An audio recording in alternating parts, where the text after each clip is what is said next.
What's up, Joe? What's up, everybody? Welcome to another edition of Sports 360. I'm Jeff Fannell, and as always, I'm here with my man, Rob Durant of Rob Durant Sports. Rob, what's up, man? How you doing today? I'm doing good, man. How are you? I'm doing good too, man. We're sitting here, 4th of July weekend about to kick off and everything. So nice extended weekend and looking forward to that, but doing good. But man, let's just jump into it real quick, man. This is not about 4th of July. This is about fireworks of another kind, and that's the NBA free agency, man. Are you kidding me? In just one day, we've had some huge deals go down in the NBA. And we just want to jump into it, man. I mean, yesterday, as we're talking here now on Friday, the first day of free agency in the NBA, Rob, it was nuts yesterday, man. Insane. Listen, man, we talk about MLB contracts, but the kind of money that we saw flying around with NBA deals, whether it was free agent deals or extensions being handed out, my goodness. Let me tell you, man, a lot of Yeah. people buying stakes this season. Oh my gosh, man, buying steaks. They're buying heads. They're buying heads of cattle. I mean, jeez. I mean, some of the deals, man, like you said, and a lot of them were extensions. Whether Jokic with Denver or Booker with Phoenix, and even Bradley Beal with Washington. All of those guys signed contracts over $200 million. Right, with Joker getting 5 years, 270. Oof. Um, I mean, that's just some incredible that's a lot of money, and we're not done yet, obviously. We still have, Harden's going to sign, and, he opted out of over $47 million in the last year of his contract, so he's going to, get paid, but my gosh, man. Even Carl Anthony Towns got $224 million for 4 years, and that's the thing that gets to me here, Rob. When you look at Beal, Joker, Cat, and Booker, the average annual value for those contracts are over $50 million. I mean, and well over $50 million. Booker and Cat average $56 million, and Joker's 54. But you told me there's some escalators in his contract that could make it even higher. Yeah, something, I think it's in a couple years, his contract will escalate year by year, and I think he maxes out at like 62 million for the year, which is insane and unheard of. Crazy stuff, man. It And listen, sure is. he's a two-time MVP, reigning MVP. So get your money. By no means are we over here complaining about players getting their money. Get your money while you can get it. But man, that's quite a deal, and I'm happy for these guys getting their money. Yeah, get your money is right. I mean, and he is a two-time, he's back to back, MVP, reigning MVP. But I think of like in baseball, Bryce Harper, he's not back to back MVP, but he's a two-time MVP winner, right? Um, he has like a 13-year contract with $330 million. So, the AAV on that contract is nowhere near what Joker is getting. You know what I'm saying? Like, that's Yeah. the thing that really strikes me, when I look at, baseball, Max Scherzer has a AAV of 43 million, and he's the highest in Major League Baseball. But just yesterday, I mean, a guy like Zach Levine got 5 years, 215 million. That's $53 million on an AAV, over $53 million for Zach Levine. Zach Levine's a good player. Zach Levine's not an MVP player. No. Zach Levine Wow. is not a future Hall of Fame player, not at this point. $53 And that goes million. and that goes to show you that there is money in sports, and as much as owners and all this stuff they want to say, oh, we can't pay this player. Yeah, you can. Yeah, there's money out there to Yeah. be paid. No doubt about it. And look, I'm not hating on any of these guys. You know what I mean? That's not the point. As you said it plenty of times before, and you said just now, owners are making money, and they're paying players money, and the players deserve to be paid because they're the ones that are generating this revenue. It's their talent. Yes, it's the owners and the league provide the platform, but if these players weren't as good as they are, the NBA couldn't sell the way it does to the general public and to corporate sponsors and to network television and all the rest of it. It's the talent of these players driving this league. And, so to see these players getting paid, I'm not mad at one of them. I'm happy for each and every one out there getting their money, especially for a guy like Booker. He's getting $224 million now. Rob, he's 25 years old. It's a Yeah, 4-year deal.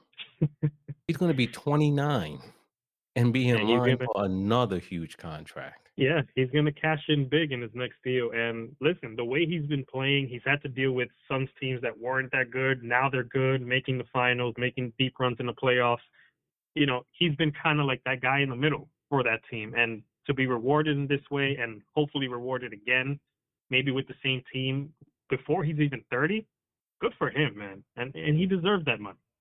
Yeah. Yeah. I mean, Steph Curry got 2 max deals. It looks like Booker's going to be in line to get 2.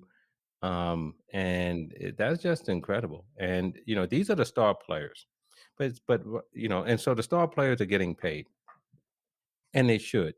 But again, the star players here are getting paid a lot more than the star players in any other league, right? Especially when you see so many of these deals getting done. But Rob, you know what really strikes me? The deal that caught my attention the most yesterday was Tyus Jones. Tyus Jones out of Duke, backup point guard, Rob. A backup point guard for the Memphis Grizzlies. He signed a 2-year deal for 30 million. Now, this is not, the $220 million that these other guys got, right? It's $30 million, but it's $15 million a year for a bench player, right?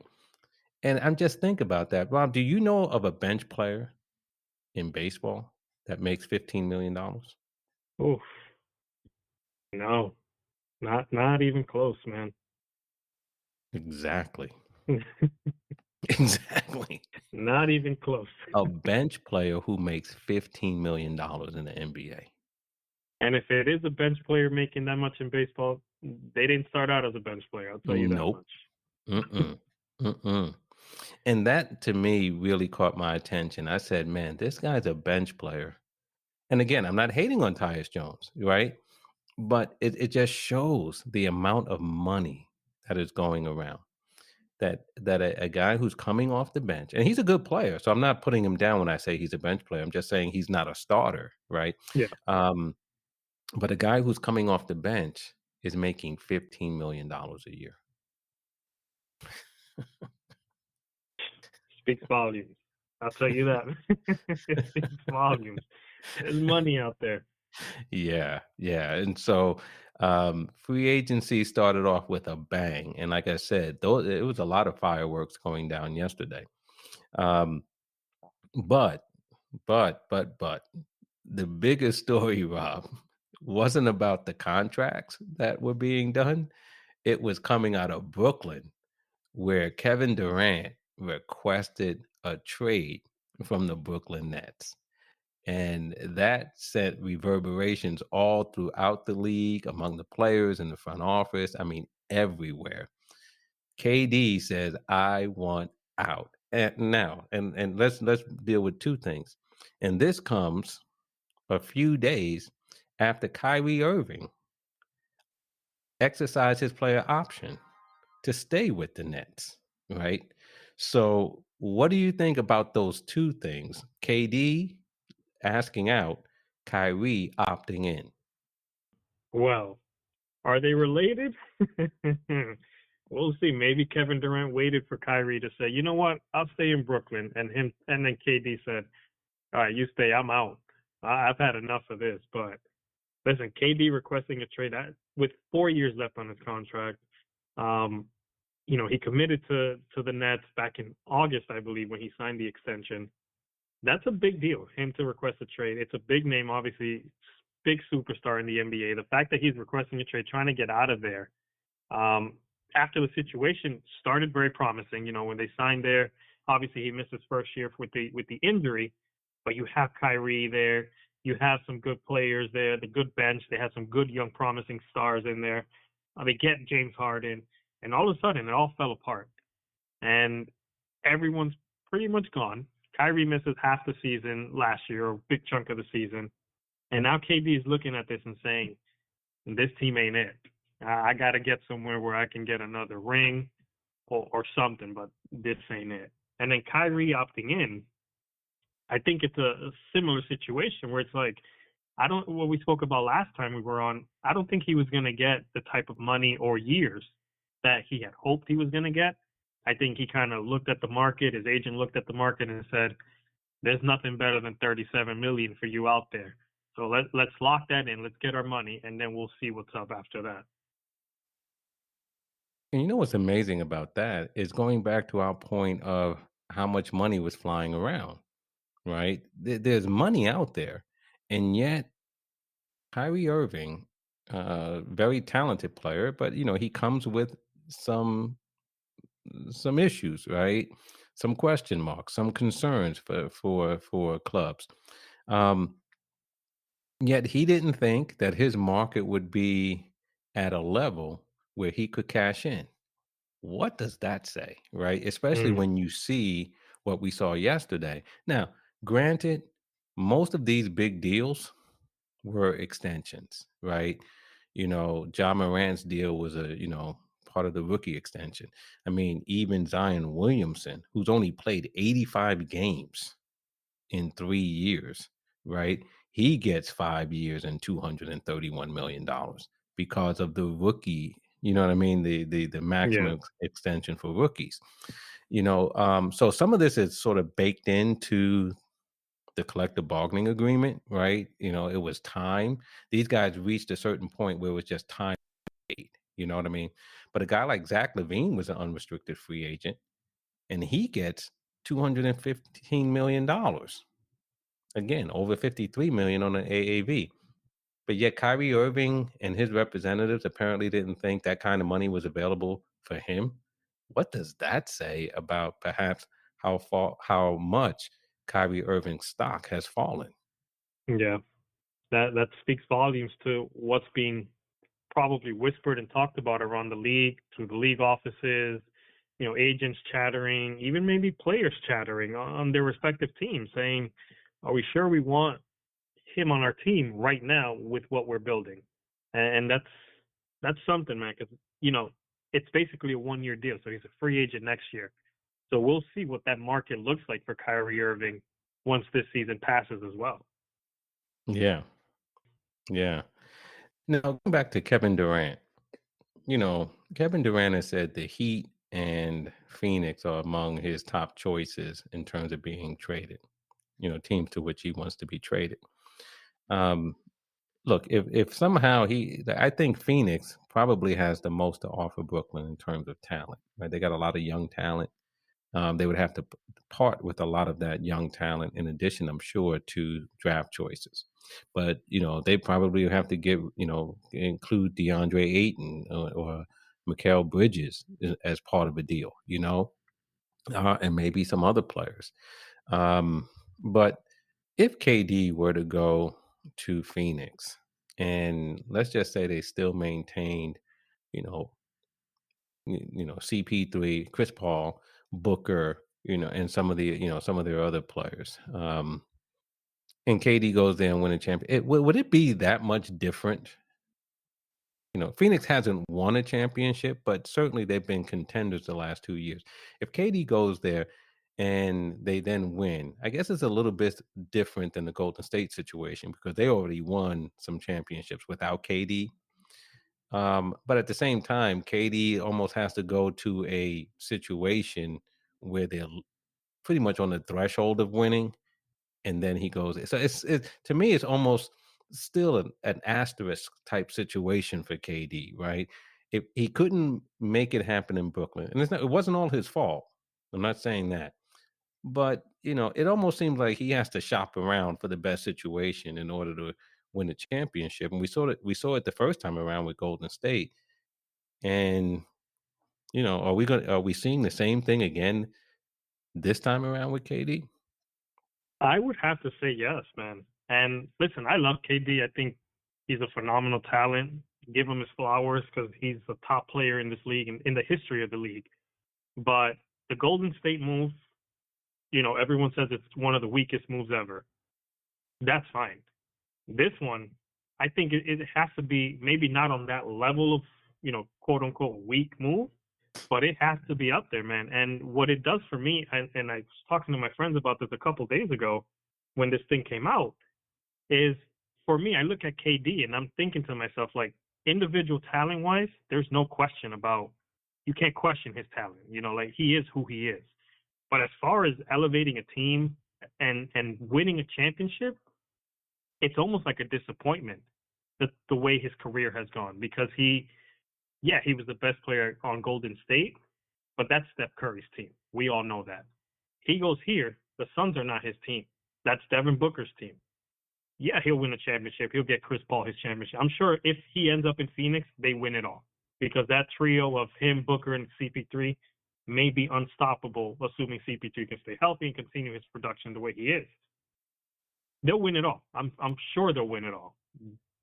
But that won't be KD's ring. He wouldn't have done that for Phoenix, and it's almost disappointing the trajectory of his career in terms of how he won those championships. Like I said, again, individual talent, you cannot question that. He may be the best player right now in the NBA, top two at worst, top two. But the way he's lacked the way to elevate a team, that's lacked his whole career, and that speaks volumes. If he does get traded, goes to a new team, and wins again. But let me ask you, and I hear you, but is it in his defense? Is it different though, given that Phoenix has fallen short the last 2 years, and so therefore, if he were to go there, he would be the one, and he would be viewed as the key to getting them over the hump if he went there and they won the championship. I mean, that's why I say it's different than the situation with Golden State, because with Golden State, they had already won without him. You know what I'm saying? So they proved that they were championship. They won twice without him. Do you think he would get some credit here if he were able to get Phoenix over the hump? I think he would, and probably should because he would be like you said, the difference maker in getting them that championship. But it's the shopping around for Hmm. let me Yeah. handpick either Phoenix or Miami, the two number one seeds, by the Right. way, of last season. So Right. let me Right. handpick those two top teams and go there and bring them over the hump. Which, by the way, Miami, as well, they may be a player short of winning it all. So Yeah. that's the thing for me. Yeah. Yeah, I hear you. I tell you, when I first heard the news that Katie was requesting a trade, I thought maybe that signaled that he did not want to play with Kyrie, because it came a few days after Kyrie opting in and exercising the option. So now he's going to play next season with the Nets. But then there were some reports out there that the two of them may want to play somewhere else together. So it maybe the optics looked as if KD was saying, "Oh, Kyrie's here, then I'm out," but not necessarily so. And some of the reporting has come out that KD was just simply disappointed with the Nets, with decisions that were made, um, and other things that have led to, I guess, them falling short of expectations. I don't know how much of that is legitimate. I don't know how much of that reporting is accurate, but it doesn't appear, at least, to be something personal between KD and Kyrie, because if you believe the reports, they're still entertaining the idea of playing together somewhere else. Yeah, and for me, I don't think it is personal like you mentioned because I think KD is one of those guys that he just wants to play ball, and he doesn't care how he wins, regardless of how we feel, regardless of what we say. As long as he's playing ball and he's winning, I think that's all that matters to him. And I think he kind of sees maybe with Kyrie, as good as friends as they are, with Kyrie, it's just maybe it's not happening, at least in Brooklyn. Maybe in a different team, better situation, maybe it'll work out then. But I think Kevin Durant is just trying to look out for Kevin Durant and get his rings. Yeah. Yeah. I mean, and look, we've often joked about it as Knicks fans. Both of us are Knicks fans. And, for me, I love what's going on in Brooklyn. You know what I mean? I love the fact that, 3 years ago today, to the day, right? KD and Kyrie go to Brooklyn with some other players too, and DeAndre Jordan and all the rest of it. And they were talking about they were building a dynasty. And then, they brought in James Harden, the big three. And you talk about something that didn't even come close to meeting expectations. And here Yeah, we are 3 years later. Harden is gone. Kyrie was almost gone. And KD is saying, "Get me out of here." Right? So this grand Brooklyn experiment has been a bust. And as a Knicks fan, it does I shed no tears for Brooklyn. I shed no tears this for is Brooklyn. this is the second time Brooklyn has tried to do something. Because remember, they got Paul Pierce and KG when that whole stuff went Yeah. down. They thought Mhm. they were building something there too. So Yep. Yeah. tisk tisk. Yeah. I mean, and I just don't, I don't know. Look, part of it where it went wrong was the health. Right? Yeah, KD was out, that first year, and then he missed some time even when he came back. Kyrie has been in and out, as has been widely reported for various reasons, including last year with the COVID situation, the vaccine or the mandate and the vaccine issue with him being unvaccinated. Um, and the three of those players never really played together. And then, of course, they trade Harden for Ben Simmons halfway through the season, right? And then Ben Simmons comes over here and he doesn't play. So here's the thing, the Nets have gotten so many superstars over the past 3 years, and for the most part, I think each one of them have played. Probably Harden has probably played more games than he missed, but it seems like KD and Kyrie certainly have missed more games than they've played for the Nets, and Ben Simmons has yet to suit up. yeah. But I he don't says know. he's ready, so we'll see. Yeah, we will see. We will see. But, man, the free agency kicked off really, really strong yesterday. And as we said, a lot of these players were products of extensions. But, we did see some other players who were free agents who either stayed, like Levine, Zach Levine staying in Chicago. And Bobby Porter staying in in Miami. We also saw some trades, right? Um, but of course, we have to talk about our Knicks. They landed Jalen Brunson, the point guard formerly of the Dallas Mavericks.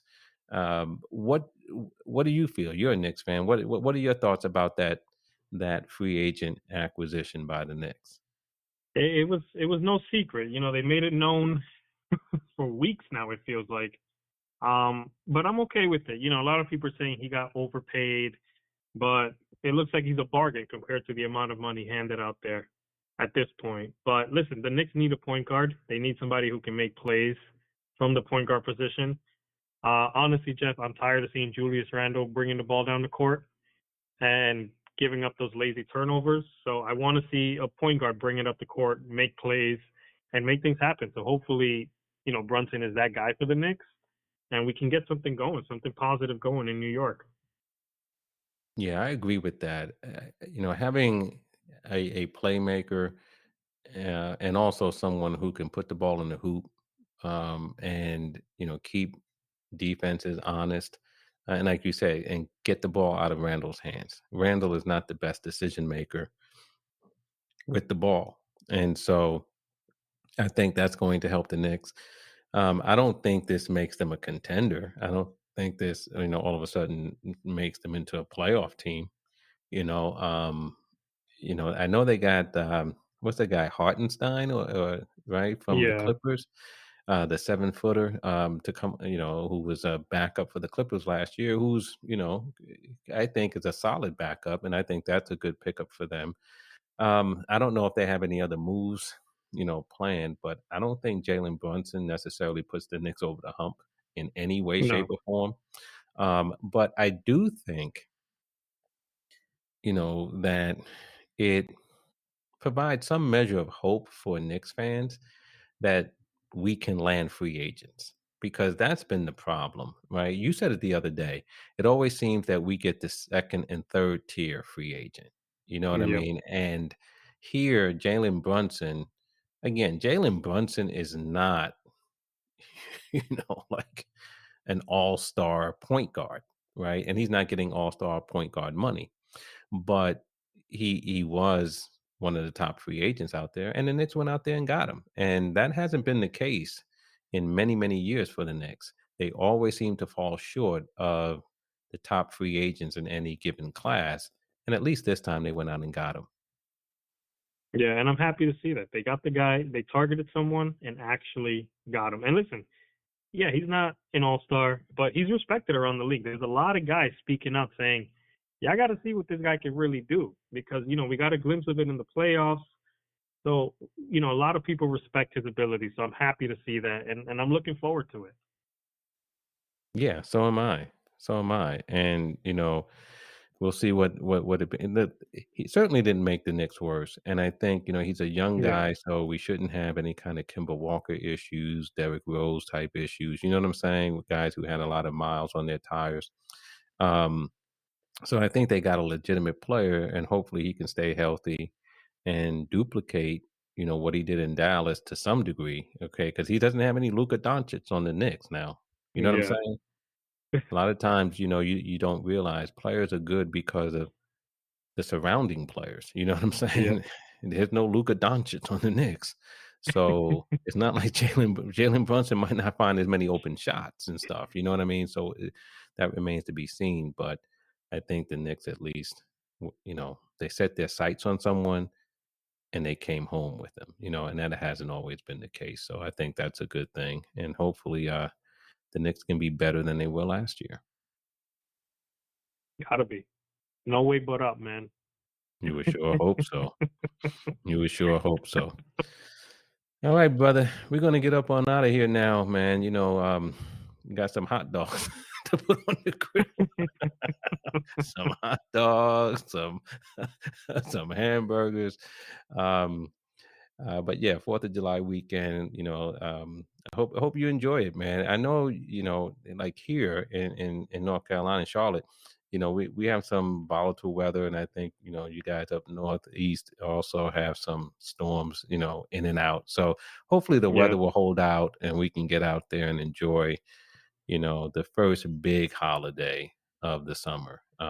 Memorial Day comes before summer, so I don't count that as a summer holiday, but um yeah, so hopefully, man, you have a good 4th of July. Stay safe and everything else, and we'll continue to keep our eye on NBA free agency as it continues to unfold. And obviously, there's some other stories going on, and we'll come back next week and deal with those. But until then, man, uh, enjoy the 4th, man. Stay safe. Stay away from them firecrackers, man. yeah, I'll try, man. You know me. I live on the edge. Yeah, right. Okay. All right, brother. I'll catch you next time, man. We'll do it again next week. We'll come back and hit him up again with another edition of Sports 360. Be good, brother.